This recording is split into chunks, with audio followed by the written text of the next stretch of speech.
Olá, eu sou Lauro Marques Vicari e, em conjunto com Marisa Paulo Bragança, apresentaremos o nosso trabalho no 10º Prêmio Chico e Cidadania, na categoria Profissionais, no tema Qualidade do Gasto no Setor Público, sob o título Análise da Eficiência Operacional dos Investimentos Públicos Municipais. Eu vou proceder com a introdução, o referencial teórico e a metodologia, e depois a Marisa realizará a análise dos resultados e as considerações finais. Bom, qual é o desafio do nosso trabalho? O nosso trabalho buscou a proposição de um instrumento de avaliação da eficiência no setor público, que incorporasse, ao mesmo tempo, aspectos quantitativos e qualitativos do processo orçamentário. E esse desafio se deu baseado na nossa percepção de que existe uma lacuna no processo orçamentário.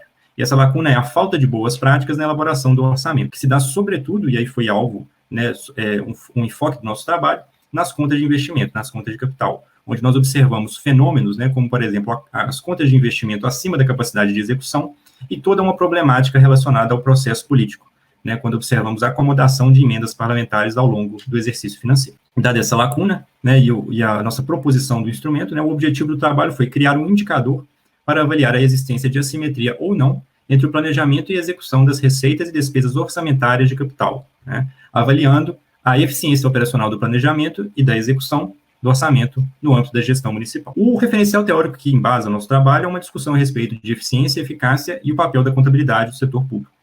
A eficiência, que é um conceito que permeia todo o nosso trabalho, pode ser definida aqui como uma capacidade ou habilidade de se fazer um uso mais adequado dos recursos que se tem à disposição, uma vez que nós sabemos que as demandas sociais, as políticas públicas, elas têm objetivos infinitos, elas têm problemas infinitos para serem alcançados. Então, a análise aqui se dá baseada no esforço, no emprego e na otimização dos recursos, sendo essa uma diretriz que deve ser empregada e aperfeiçoada, para a relação custo-produto nas entregas dos serviços públicos. E aí, com base nesse conceito de eficiência, o que nós observamos, ao longo da revisão de literatura, foi, e que também justifica, ainda mais o nosso esforço aqui, é uma prevalência de trabalhos, que analisam a eficiência da alocação de recursos em áreas específicas, que, sobretudo, nós observamos na saúde, nas políticas de atenção primária à saúde e na alocação de recursos para a educação. Então, para alcançar o objetivo do nosso trabalho, nós utilizamos nós tivemos uma metodologia, um desenho de metodologia e alguns procedimentos. Primeiro, nós tivemos um universo que nós abarcamos os 5.570 municípios brasileiros, ou seja, a totalidade de municípios do Brasil, extraindo os dados dos relatórios resumidos de execução orçamentária, dando enfoque, como eu já disse, na questão das contas de capital, então, ou seja, nesse caso, nas receitas de capital, e demos enfoque na sua subconta mais expressiva, que seria as transferências de capital,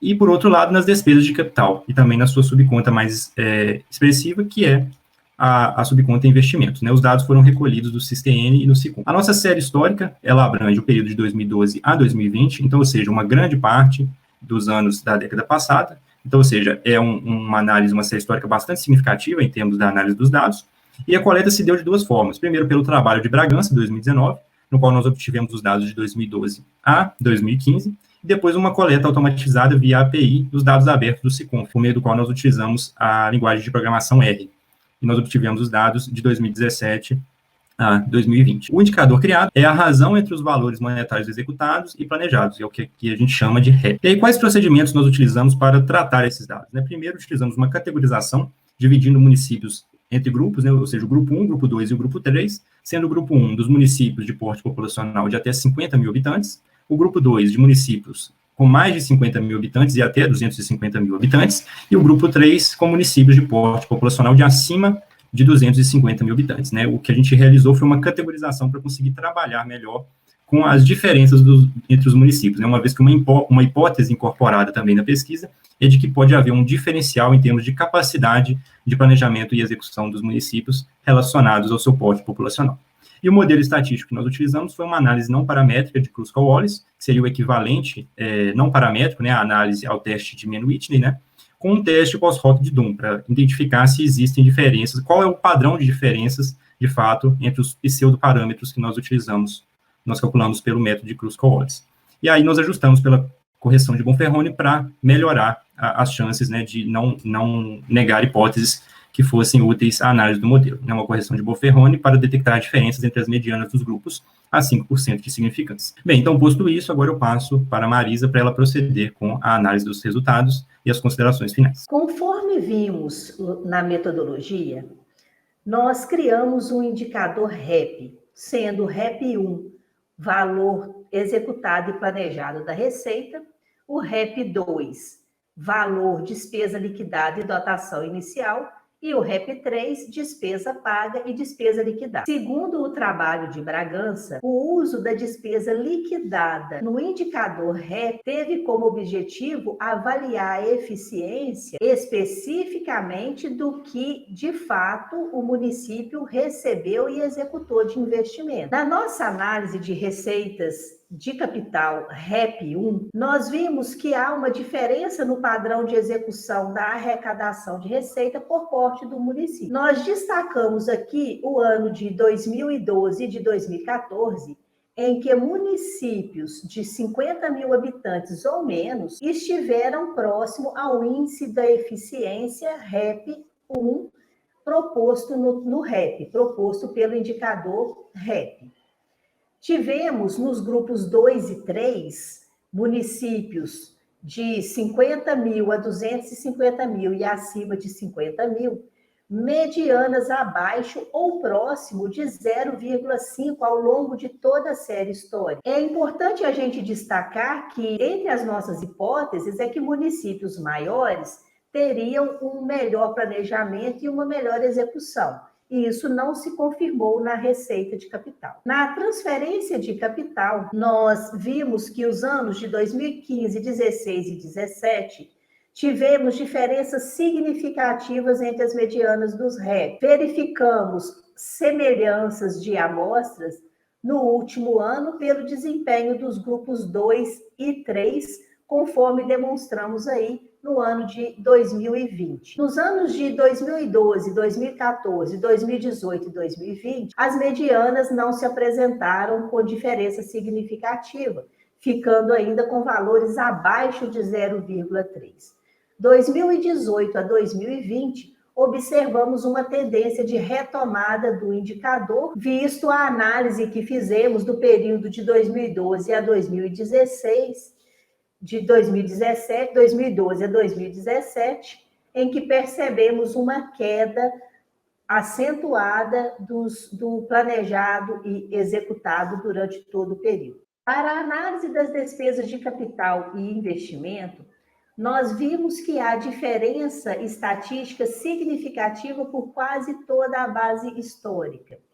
Nós tivemos, conforme nós vamos demonstrar aqui na tabela, que em 2019 foi o período em que houve convergência na distribuição.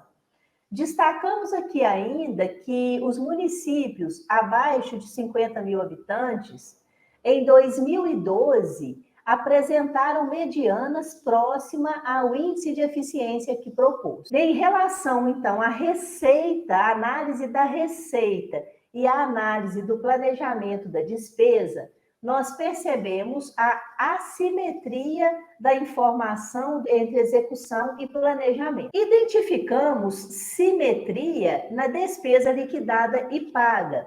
Então, enquanto entre a dotação inicial e o planejamento nós identificamos a simetria, nós identificamos simetria entre os valores liquidados e pagos, mostrando aí que o gestor se preocupou mais em honrar os compromissos a partir da entrega daquele bem que foi fornecido para o município. Então, temos nas nossas conclusões finais que há um padrão comum de frustração de receita de capital e baixa execução das despesas. Percebemos a assimetria entre planejado e executado das receitas e das despesas de capital e simetria entre liquidado e pago. Entre os nossos apontamentos que possam justificar a assimetria, nós temos que os recursos eles são liberados conforme as áreas de atuação dos deputados, não se observando a demanda real do município de acordo com o seu planejamento. Também temos a ineficiência em relação à análise dos processos internos